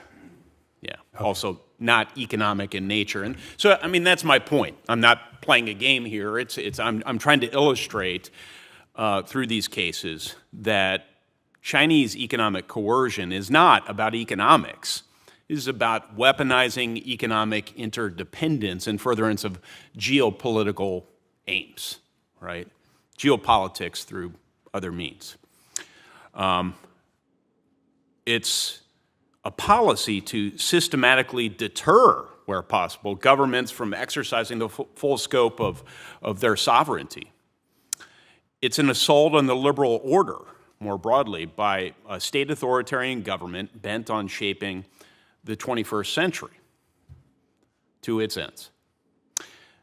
And failure to respond and deter coercion begets more coercion. I think you'd probably agree with that.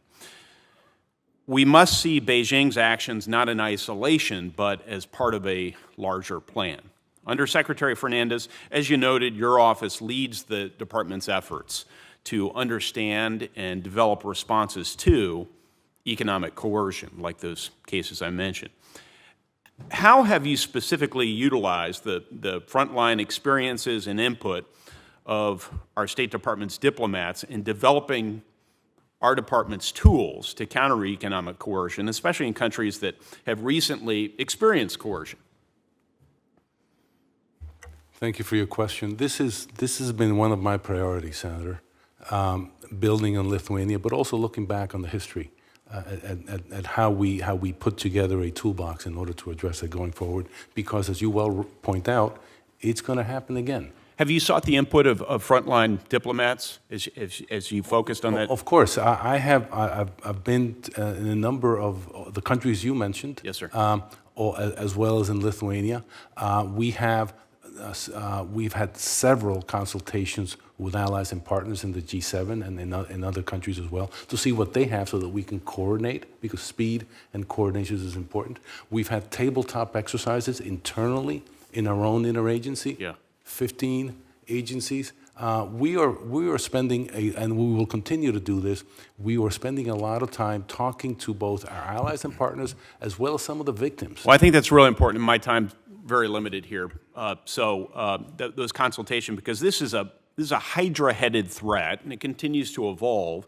The PRC approach is evolving of late, especially in its more aggressive approach towards less vulnerable countries, like the United States, large economy countries. This could be described as their most recent approach, a company-specific coercion versus a country-specific coercion. For example, the Chinese Communist Party has recently acted against Micron, a company, not a country. Given this shift, since you're in charge of this portfolio, sir, how are U.S. practices and responses evolving to counter this most recent shift by the Chinese? Well, I'll tell you, one of the things we've done specifically is we have spoken to business groups all the time. I have, and my personal belief, my statement is that they cannot bank on the PRC is banking on the fact that foreign investors will ignore the coercion to follow the siren song of markets, and we've seen. For example, you can take the counter-espionage law that's been passed by the PRC that expands the definition of espionage and what they've done to put in jail some consultants on the basis of counter-espionage. This is an issue. We continue to talk to them. In the case of Micron, we think it also may be an attempt to dissuade other countries. Okay. And so we are, our ambassador in the PRC in Beijing has reached out has been talking to the government about this, and we are all over this. I believe you're attempting to answer my question. I don't feel satisfied that you've answered it, Mr. Undersecretary. Number one, about the consultation, how that's informed your toolkit of different economic coercion counter measures. And then number two, how you've responded based on those consultations that you alluded to by changing our strategy as the Chinese Communist Party has changed their approach to economic coercion. I think it's really important that you answer those at some point in short order. My time is, I'm over time. The only thing I would say, if the chairman will allow, is I think we need to do our work to empower the State Department, not just through additional resourcing, though I understand the importance of that, but ensuring there's an enduring legal framework to counter acts of economic coercion as administrations change. Who knows what will happen a couple of years from now?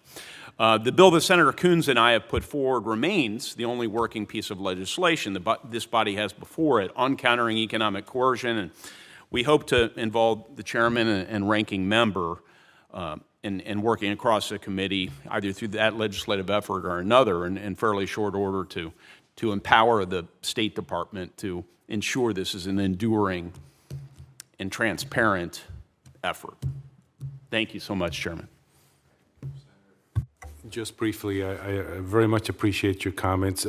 Everything's on the table. We have been working with your team on providing some comments to that piece of legislation and others, and we would very much welcome the opportunity to continue doing that. Thank you. Senator Merkley.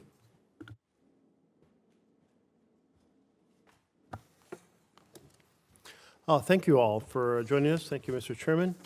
I wanted to start by noting that last year's defense authorization bill included a bill that was rolled into it, a bill I had advocated for, to establish an interagency task force called the China Censorship Monitor and Action Group. And that task force would be responsible for addressing China's censorship and intimidation of American companies. According to the law, there were milestones for setting up this task force. It's supposed to have been implemented by now. Has it been?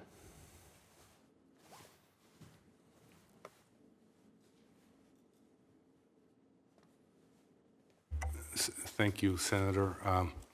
That is somewhat outside of my responsibilities at the State Department. I will tell you that we've institutionalized a new focus on transnational repression at the State Department to protect Uyghurs and other targeted communities from harassment abroad.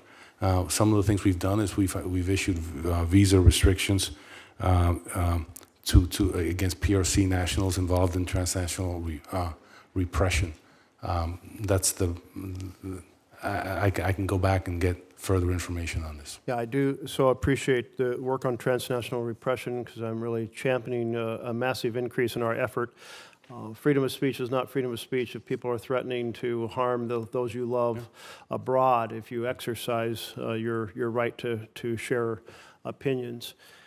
And because this is an interagency task force, I would ask both of you to go back and check on it, because I think understanding how U.S. companies are being pressured is a very important part of our economic life, and certainly of the dynamic in economic relations with China.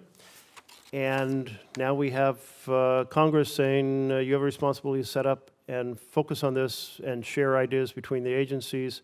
And it seems like a good idea, and it's required by law. So if both of you could check on that and then get back to me and let me know, maybe this will serve as a little spark to make it happen. Appreciate it. Thank you. Thank you. Appreciate that. So regardless of that interagency action group, I hope the administration will work urgently to protect U.S. businesses from censorship, from intimidation, from coercion, so that they can exercise the opinions that they would like to have. Do you all both share that opinion? I do. Couldn't agree more. I suspected. So, but it has been really troubling to see the examples of PRC's, the People's Republic of China, suppression of free expression in the United States in the film industry. We've seen it in the universities, and we've seen it in a host of other businesses, including, for example, the response to a tweet by the Houston Rockets executive, Daryl Morey, who endangered the NBA's business in China. It's my perception that this economic coercion strategy by China, which isn't just about the U.S., it's about a number of other nations as well, is getting more aggressive and more frequent. Is that? But what have you all seen? Is it getting more aggressive and more frequent? And is there a hope for us to really accentuate strategies to respond to this?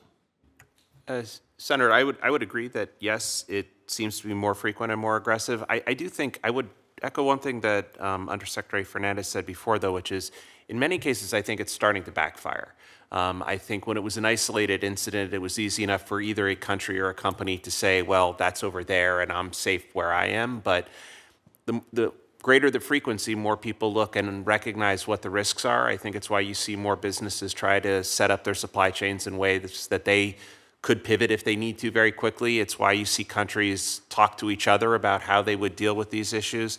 And I think it's why both countries and companies are taking second thoughts about how they engage here. So I think it is something that, as we've been talking about today, we need to use a whole range of tools to make both countries and companies less vulnerable here and be ready to respond when there are actions like this. But I also think it's something that China is doing damage to itself, and as it worries about its own economy and tries to say they're a business-friendly investment place that wants private investment to lead the way, these types of actions aren't helpful. And I think all we can do is make sure everyone is aware of that.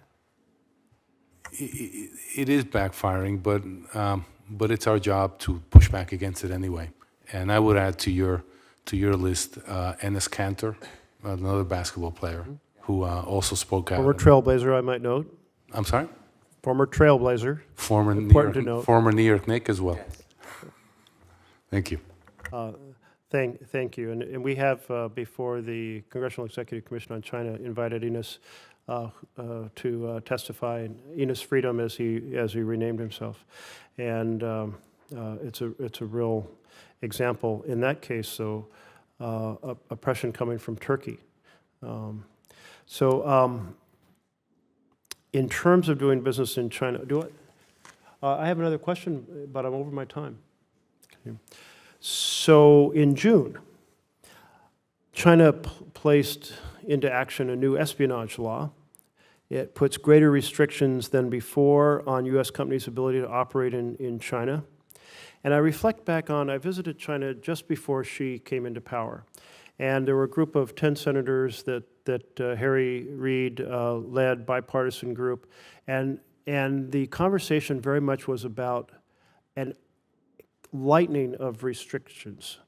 And by that I mean reporters were saying for the first time they were allowed to live where they wanted. They didn't have to have a companion with them. They could actually walk behind a factory and see if they were dumping waste directly into the river. They could report on that. More tolerance for labor activists to report on abuses. More religious freedom, especially in the southern part of China. And but now, under the last 10 years under Xi, it's been the other direction. And in this case, a real expansion of its definition of espionage and further limits on U.S. businesses. Have we seen this kick into action yet? How much should U.S. businesses be concerned about this? Are individuals facing the potential for risk if they express themselves freely under argument that it's espionage, or if they travel in the wrong place, and so forth? Senator, I'd say we have seen a handful of cases where it has been employed. To a large extent, I would say it is still an ambiguous law, and it's very non-transparent, and it hasn't been used in a widespread fashion yet. So we had, when I was in China with Secretary Yellen, we had a number of conversations with U.S. firms to understand how it might be impacting them yet. I think in most cases the answer was they're watching. There are a particular number of due diligence firms and consulting firms that have faced negative aspects of this, where there have been arrests or investigations. It's something that we raised with the Chinese directly. It's something we discussed with, I discussed with China's ambassador when I met with him, making clear that this is not how a country runs a business-friendly investment environment. And if they say they want investment from U.S. businesses, it is not our policies preventing that when they do things like this. And so we've tried to advocate for U.S. firms and to advocate for why policies like this are not productive for China, or certainly run counter to our interests. And we've engaged with U.S. firms quite a bit to understand exactly how it's being employed. Thank you. The only thing I would add to what the Undersecretary just said is it's ambiguous by design. Ambiguity has a deterrence, and that's important to keep in mind. And I said it earlier, that the PRC is banking on businesses being following the allure of the market, and it's a huge market, and they want to see what they can do there. We've welcomed warnings by the Chamber of Commerce. They've been very vocal on this, and we've welcomed that. We've also issued a number of travel warnings as well. We'll continue monitoring. This is why we need to work on diversifying supply chains and giving alternatives, not just to other countries, but also to our companies. Thank you. Thank you both very much. Senator Duckworth. Thank you, Mr. Chairman. I would like to thank both Undersecretary Fernandez and Undersecretary Shambaugh for appearing here today. My first question, though, is for Undersecretary Shambaugh. You have spoken a lot recently about the importance of multilateral development banks, including the World Bank, and the necessity of modernizing them and fitting them to the challenges of today's world. And I do want to follow up. I know Senator Van Hollen asked about this as well. I'm going to be going to Manila here during the August break, Manila, Jakarta, Bangkok. I'm going to be meeting with Chantel Wong, and she's going to walk me through some projects in Manila itself. How would you assess the current relative strength of the Asian Development Bank in comparison with the PRC-led Asian Infrastructure Investment Bank?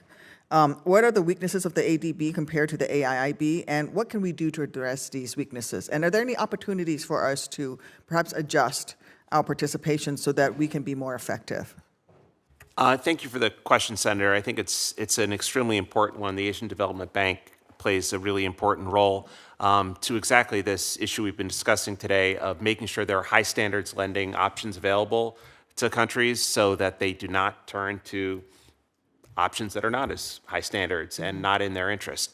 I'd say in our efforts to evolve the multilateral development banks, much of that work started at the World Bank, but a big part of what we've been trying to do over the last few months and certainly over the next 6 months is to push that work out across all the multilateral development banks. We think there's a huge amount of opportunity at the Asian Development Bank in terms of using their balance sheet more effectively, which would expand the amount of lending they could do. In a way that maintains their status and their ability to make lends at good rates, but do quite a bit more. And so we think there's a huge opportunity to push out that work. We also think making it a more nimble bank to change the way the operational incentives function such that they can work better with countries on the needs they have. They can work towards global challenges better. We think there's a lot that can be done. You mentioned Ambassador Wong. We think she's terrific and doing a lot of work there, and I think there's great opportunity, and I'm glad to hear that you're going because I think it'll be a terrific visit. Are there things that are pushing folks towards the AIIB as opposed to the ADB? Or are there restrictions on ADB that they, you know, why would a nation choose one or the other? And maybe they're not in direct competition with each other. And especially when you think to places like the Pacific Islands, Palau, Marshall Islands, those kind of places where there are very few resources. Are there things that sort of advantage AIIB or maybe push them in desperation towards AIIB? I think the key is the last word you used there is in desperation, honestly. So I think it's in my experience with almost any finance minister I've spoken to, and I've spoken to a lot in the last 12 months, they would much rather work with us or work with the international financial institutions of which we are a member. They are better run, they are cleaner, they are transparent, and they are high standards. And that's what they'd like to do. And so that's why when we talk about opening up more headroom and more lending room at the ADB, it's so important because the more funding it has available at very good rates for countries, the more likely they are to work with the ADB, which is a better option for them, and it's more in our interest as well. So I don't think it's something specifically. I'll actually check with Ambassador Wong and our team if we think there's anything that is a block for some countries on ADB versus AIIB. But in my experience, it has broadly been a question of opportunity. And countries need funding. Many of these countries are locked out of private financial markets, and so they're looking for funding where it is. And making sure that we have high standards lending available is crucial. Thank you. My second question is for Undersecretary Fernandez. I know you're working on mineral security partnership, which I think will be an incredibly powerful tool for a more sustainable and resilient critical mineral supply chain. As of now, participation in the mineral security partnership in the Asia-Pacific region is limited to Japan and South Korea. How does the State Department continue to deepen engagement on critical minerals in the Asia-Pacific region beyond those countries? And what are the criteria for expansion of the MSP in the Asia-Pacific? I've had multiple conversations with Indonesian leaders who, feel like their minerals are being exploited by PRC-led firms, and they want somebody else in there, whether it's Australians or other partnerships, and they feel very much limited that there's only one country really leading the effort. Thank you for the question. The MSP has been a priority of mine now since we started it in June of last year. India just joined, and now we have 14 countries, as well as the European Union. We reach out constantly to producing countries as well. We have spoken to a number of countries in the region. We are trying to also do more with Indonesia, which has a number of critical minerals that will be important going forward. So that's what we do. Is we've had meetings at the United Nations with a number of these countries. I've traveled to Africa several times. I intend to go to Indonesia in the next 6 months, and part of what I will do there is talk about the Mineral Security Partnership. But we are in constant contact with the producing countries, because that's where the struggle will be won or lost. Thank you. Mr. Chairman, may I ask one additional question, or am I out of time? Please, go ahead. Thank you, Mr. Chairman. I just want to follow up on that. In instances where critical minerals projects might face a choice, again, similar to my earlier question, when there's a choice between pursuing support through the MSP versus pursuing support through Chinese investments or PRC investments, what are the tools that we have at our disposal to persuade them that it's worth following our higher transparency, environmental, and labor standards? And how do we win that competition? One of our tools is the combined strength of the allies and partners. We started doing it because we found that individually we were missing out on opportunities. So with the 14 countries, we on a weekly basis we discuss specific projects. We discuss specific ways for our financing entities to cooperate. Also to get our private sector involved. But that's also part of the reason why we have proposed a $6 billion 5-year that we think will be transformational, a budget request. And one of the things that we intend to do with that is find critical minerals. We're doing it also as part of the ITSE fund, which is where the State Department received a 5-year $100 million per year. That is transformational. We can do something in the long term. And so we are working now, but we could do more. I can just cite one example. South Korea has announced that they will devote $1.7 billion to critical minerals through the Mineral Security Partnership. That's the kind of commitment that we're looking for from our partners, and that's why we put together our budget request. Thank you. Thank you, Mr. Chairman. Senator. Well, let me thank both of our witnesses, and Mr. Chairman, thank you for conducting this hearing. I've traveled with the chairman to countries in our hemisphere that were hooked into China's debt because there was no other option, they thought.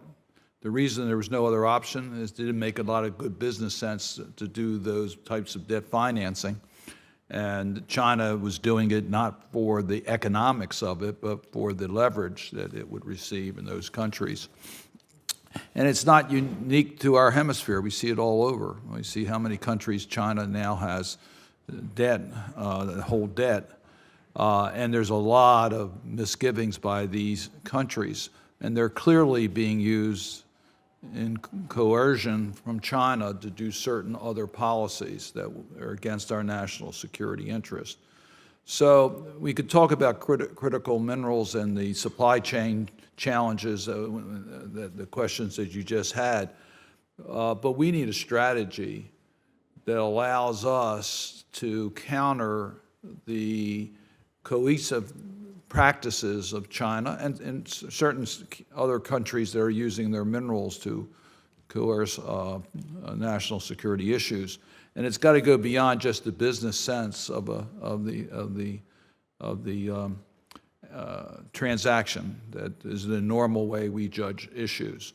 So if we leave it just to market forces, China's going to win, Russia's going to win. But if we are strategic in the way that we counter for a level playing field, then we can make a difference here. And I know that there's legislation that's been followed by my colleagues, I'm sure it's been talked about during this hearing. But I just really want to underscore the importance for U.S. leadership here. I know EU is doing things. We should be in the forefront in leadership. So give me some sense of confidence that we understand the challenge that we have and that we're not just going to use the traditional evaluation procedures or funding procedures, that we recognize that we have to fight this on a more level playing field than it's currently being given to us through our adversaries. Senator, thank you for the question. I couldn't agree with you more. What's our competitive strength? Our partners, our ability to pursue high standards. And in the Mineral Security Partnership, to take one example, we have actually published what we mean by environmental, social, and governance standards, what we mean about working with communities, observing labor rights, and the like. That's important. And we cannot engage in the race to the bottom, frankly, because we just won't win. We have to raise the standards. But also, we have put together a budget request that has three components that go exactly to what you're talking about, creating an international infrastructure fund to work on projects that may not necessarily attract private investment. And I use the example of the Pacific Islands, a small island, incredibly strategic, but there's no market for it. But that's part of our request. We've also talked about strengthening the DFC by including a $2 billion equity fund that they can do for equity. Right now, that is their most sought-after type of investment, and it's the most expensive. And so we need to do that as well. And then the last one is to focus on the Indo-Pacific. That's where the competition is the hardest with the PRC, and that's where we're asking for an Indo-Pacific focused fund that will work on submarine cables, roads, ports, 5G, and the like. Those are the things that we are aiming for, because we will continue pushing our values, but we've got to back that up with funding. And I agree. We have to be proactive in being there in the first instance. But then when the PRC is taking punitive action against a country because of its geopolitical stance that is consistent with U.S. policy, or we certainly don't want them to be intimidated by PRC, how do we deal with reacting to those types of negative stance by PRC? So we actually have, and I won't mention the country for obvious reasons, but we actually have had a couple of countries that have come to us recently and said, we are not going to allow the PRC companies to enter our country for whatever reason. What can the U.S. do? Well, one of the things we've done is we have economists that have put together vulnerability studies to try and forecast what the PRC is likely to do. That's the kind of cooperation that we're doing with countries, as well as I mentioned earlier, working on our toolbox in case that the economic coercion materializes. Thank you, Mr. Chairman. Well, thank you, Senator Cardin. I just have, since we're going to close out this record, I want to have a couple things for the record that I'd like to accomplish, so let me go through them as quickly as possible. The United States is competing against an adversary who is willing to mobilize significant resources in a highly coordinated fashion in conjunction with their own state-owned enterprises. And when I travel, I hear that we need to be more agile. We've talked about that. We need better tools, more resources to be successful. But also, far too often, partisan brinkmanship damages our appropriations process and prevents us from making the investments necessary to effectively compete with the PRC. Our budgeting process thwarts the strategic, long-term planning that Beijing employs. The Biden administration, in its FY24 budget, requested $6 billion over 5 years in mandatory funding to, quote, outcompete China. The vast majority of these funds would go to the things that members on both sides have talked about, economic initiatives, including a new equity fund at the DFC and an international infrastructure fund at the State Department. So, Secretary Fernandez, how critical are these resources to effectively compete with Beijing? What details can you give us as it relates to the mandatory funding proposal? What type of initiatives would be considered? Thank you for the question. This could be transformative. A five-year program can allow us to make long-term commitments to countries, and the best example I can give you right now is what you've done on the ITSE fund, where we have received $100 million for each of the next 5 years. We're working on that now to support our domestic semiconductor industry and by working on the international supply chains. And Senator Kaine just talked about Costa Rica. We also just announced that Panama, and I don't know if the ambassador mentioned this to you, but Panama just received an ITSE fund grant for the same purpose. So going back now to our request, it's 5 years, $6 billion for 3 items. Creating an international infrastructure fund to work on projects that may not necessarily attract at the start private investors. And the best example which I gave earlier was what we're trying to do in the Pacific Islands on infrastructure. There's no market really to justify this at the beginning for a private investor, but our funding can be the seed money that pushes that forward. The second one is $2 billion for the DFC. The DFC gets constant requests for equity. And in my discussions with other governments, they're not looking for additional loans. They like to get equity, which is as a way of de-risking the investment. That's another $2 billion. And then thirdly, for the Indo-Pacific, where we are in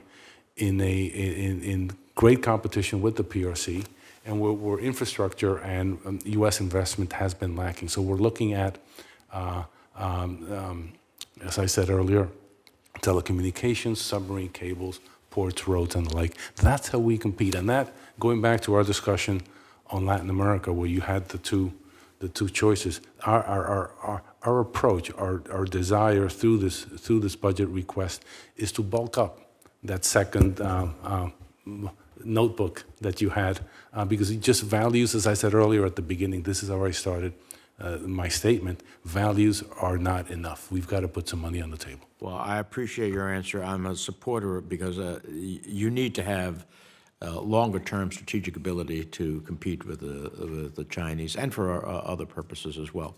So we will continue to work to try to get the Senate to be supportive. Secretary Shambaugh, earlier this year I introduced the Taiwan Tax Agreement Act with Senators Risch, Van Hollen, Romney to provide the president with the authorities to negotiate and conclude an avoidance of double taxation agreement with Taipei. The bill demonstrates a deep respect the United States shows Taiwan, approaching it like some of our closest partners, and is consistent with longstanding U.S. policy and practice for concluding agreements with Taiwan under the Taiwan Relations Act. I understand that Taiwan is the only top 10 trading partner of the United States without a tax agreement, and the U.S. is the only G7 country without a tax agreement with Taiwan. As you know, the Senate Finance Committee has a proposal that would unilaterally amend the U.S. tax code and deliver, in my view, and I'm a member of that committee as well, but in an unprecedented manner, some relief, but still short of a comprehensive tax agreement with Taiwan. The Taiwan government and the U.S. and Taiwan businesses have been clear that a comprehensive agreement is what is required. Additionally, the Finance Committee's approach may open up the United States, and perhaps more significantly to Taiwan, to challenges under the General Agreement on Tariffs and Trade related to preferential tax treatment. A tax agreement would avoid all of that. Now, I've talked to Chairman Wyden. I think we've come to an conclusion to work together. Will you commit to working with the Senate on a joint approach that would, in accordance with the Taiwan Relations Act, show Taiwan the same respect we show other trading partners? Senator, we absolutely commit to work with you. We very much share your goal to make sure that firms that are engaged between U.S. and Taiwan are not subject to double taxation. It's an incredibly important supply chain. It's an incredibly important trading relationship, and it's important that we don't have double taxation issues. And I know the Office of Tax Policy has already been engaged with staff in the Senate to deal with this. They've also been engaged quite a bit with their counterparts in Taiwan to sort through where the issues lie and what needs to be done. And I know that they will absolutely be working with you. We at Treasury will be working with you to make sure we can resolve this. I appreciate that commitment. Now, finally, I'm increasingly of the view that the United States has to lead in creating an economic alliance among like-minded countries that can provide a framework to deter and respond to aggression by our adversaries. That can include military aggression, violations of sovereignty, economic coercion. In addition, this cooperation should seek to reduce vulnerabilities by deepening economic ties with our partners. I welcomed the G7 leader statement calling for the creation of a new coordination platform on economic coercion to promote cooperation within and beyond the G7 as a first step. At a time when our adversaries are all too willing to leverage the economic dependencies and vulnerabilities of other nations that we've talked about here, we need to rethink how we work with our allies and partners in this domain. I am currently drafting legislation that would direct the administration to create a common economic defense mechanism that would not only counter economic coercion, but would build supply chain resilience with key allies, coordinate sanctions in response to military aggression and other destabilizing behaviors, as well as promote strong export controls with like-minded partners and protect critical technologies and resources.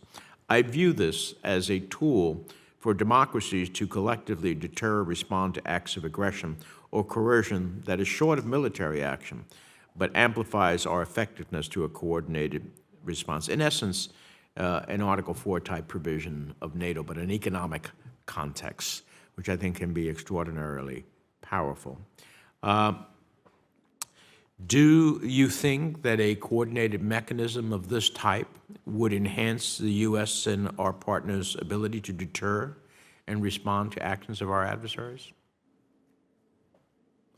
Senator, I can say that I'd be happy to look into the specific mechanism you have in mind. I can tell you that these are issues we are deeply engaged in already because we agree that I 100% agree with your sentiment here that this is an important issue. As I mentioned earlier, the finance ministers within the G7, as you mentioned, the leaders within the G7, the finance ministers within the Five Eyes countries who can share intelligence are actively engaged in sharing analysis and working together to think through how we would act, both in terms of reducing vulnerability, as you say, for ourselves and our partners, and also being ready to act. But happy to look into it. And I don't know if Undersecretary Fernandez has more. Thank you.